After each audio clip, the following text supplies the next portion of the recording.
이번 시간에 문제를 풀이하는 것은 2010년도 1회 시험 3월 10일 날 시행했던 수질환경기사 제4과목 수질오염 공정시험법에 대해서 문제풀이를 시작해보죠. 61번 문제부터 80번에 해당하는 문제죠. 61번 문제를 보면은 개수로의 유량 측정에 관한 설명 중 틀린 것은 수로의 구성, 재질, 단면의 형상, 기울기 등이 일정하지 않는 개수로의 경우, 즉 유량을 측정하는 방법에는 크게 두 가지가 있죠. 체지의 유속 공식을 이용하는 방법과 또 하나는 즉 표면 최대 유속을 산출해서 이것을 무엇이다 구하는 방법. 자, 그랬을 때 1번 수로는 가능한 한 직선적이며 수면에 물결치지 않는 곳을 고른다.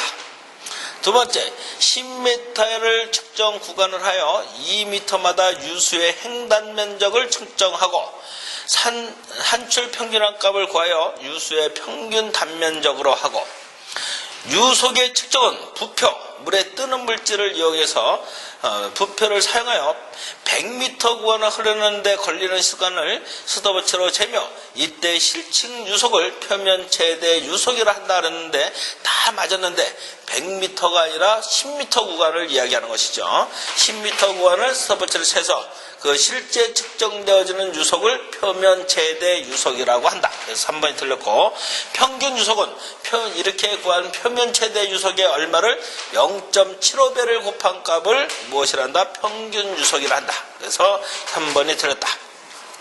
그 다음 식물성 플랑크톤 시험법으로 옳은 것은, 식물성 플랑크톤 시험법에는 현미경 개수법 하나밖에 없다르니, 현미경 개수법이 있는데 식물성 플랑크톤의 정성시험은 뭐다? 종류를 파악하는 시험이 정성시험이고 개체의 수를 판단하는 시험이 정량시험이다 라고 얘기했고, 거기에는 저배율 방법과 중배율 방법이 있는데 저배율 방법은 몇 배 이하? 200배 이하를 저배율 방법, 중배율 방법은 200에서 얼마? 500배의 배율을 가지고 중배율을 하죠. 이 저배율 방법에는 무엇이 있다? 저배율 방법에는 스트립 이용계수법이라는 게 있었고 격자 이용계수법이라는 것이 저배율 방법이고, 그 다음에 중배율은 팔머 멀러니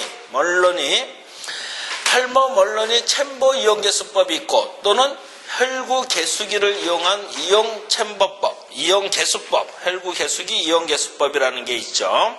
이런 거 정도는 기억해 두셔야 되고, 그 다음 63번에 유속의 단면적을 이용하여 하천 유량을 측정할 때 적용, 적합 지점에 관한 내용으로 틀린 것은, 가능하면 하상이 안정되어 있고 식생의 성장이 없는 지점을 선정해야 되는 것이고, 두 번째는 함유나 분류가 없는 지점, 세 번째는 교량 등 구조물의 근처에서 측정할 때는 교량의 상류 지점에서 측정하도록 되어져 있고, 대규모 하천을 제외하고 가능한 한 부자로 측정할 수 있는 지점 그랬는데, 가능한 한 어떤 데서 측정하냐면 도섭이 가능한 도섭으로 측정할 수 있는 것, 도섭으로 측정이 가능한 것이다. 도섭으로 측정.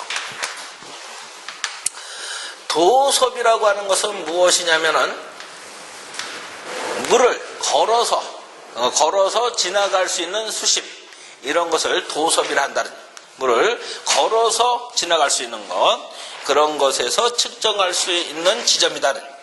바로 여기에서는 부자를 측정할 수 있는 지점 그러는데 요게 틀린 거죠. 대규모 하천을 제외하고 가능하면 도섭으로 측정할 수 있는 지점, 도섭이라는 것은 물을 걸어서 지나갈 수 있는 조건을 이야기한다는. 그리고 부자라고 하는 것은, 즉 물이라는 곳에 특히 대표적으로 이런 것도 부자에 해당돼요. 낚시할 때 보면 여기 찌라는 게 있죠. 일정량은 들어가고 일정량은 위에 찌라는 게 나와 있잖아요. 바로 요것도 하나의 부자가 되는 거예요. 일부분은 물에 담겨 있고 일부분은 물에 뜨는 것들, 이것을 부자라고 하는 거죠. 자, 이런 것들을 참고해 두시면 된다.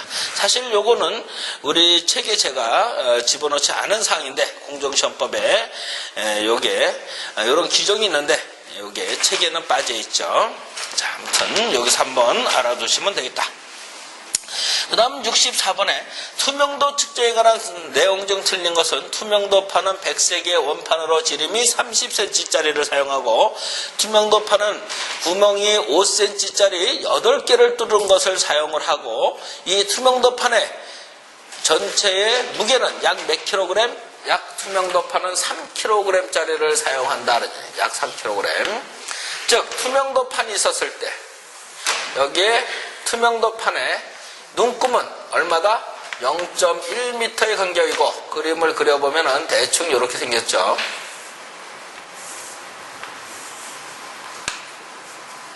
이런 식이 돼서 여기에 요 간격 여기에가 구멍이 뚫린 건데 여기에 5cm짜리 구멍이 뚫린 거고 전체 길이는 얼마? 30cm고 이렇게 되는데 눈금은 얼마의 간격으로? 0.1m의 간격으로 눈금이 그려져 있고 흐름이 있어갖고 줄이 기울어졌을 때 이 밑에다가 보조추를 달 수 있는데 이 보조추의 무게가 약 2kg에 해당되는 무게죠. 원판만의 무게는 얼마다? 약 3kg에 해당한다. 그래서 몇 번? 4번이 틀렸다. 그 다음 65번의 문제는 다음은 효소 이용 정량법으로 적용하여 대장균을 분석하는 내용이다. 가란에 옳은 내용은 무엇이냐? 효소 이용 정량법이라 했죠. 대장균균의 시험법 중에. 이것도 우리 시험법에 들어온 지가 얼마 안 됐지만은 물속에 존재하는 총대형률을 분석하기 위한 것으로 효소의 기질, 씨앗과 시료를 혼합하여 배양 후 무엇으로 검출하냐면 자외선 검출기로 검출한다라는 것을 반드시 외워두셔야 돼요. 자외선 검출기. 그 다음 66번에 자외선 가시성 분광법에서 씨안을 분석할 때 항아물이 함유된 시료, 이거는 시험지 워낙 많이 나왔던 건데 항아물이 함유된 시료에는 무엇을 집어넣어서 제거를 하냐면은 아세트산 아연, 즉 초산 아연이라고 얘기했죠. 초산 아연을 넣어서 제거하고 잔류염소가 함유된 시료일 때는 누구나 L-아스코르빈산 또는 아비산 나트륨을 집어넣어서 제거를 하게 되는 것이죠. 그 다음 67번에 유입부의 직경이 100cm, 목부의 직경이 50cm, 벤츄리미터의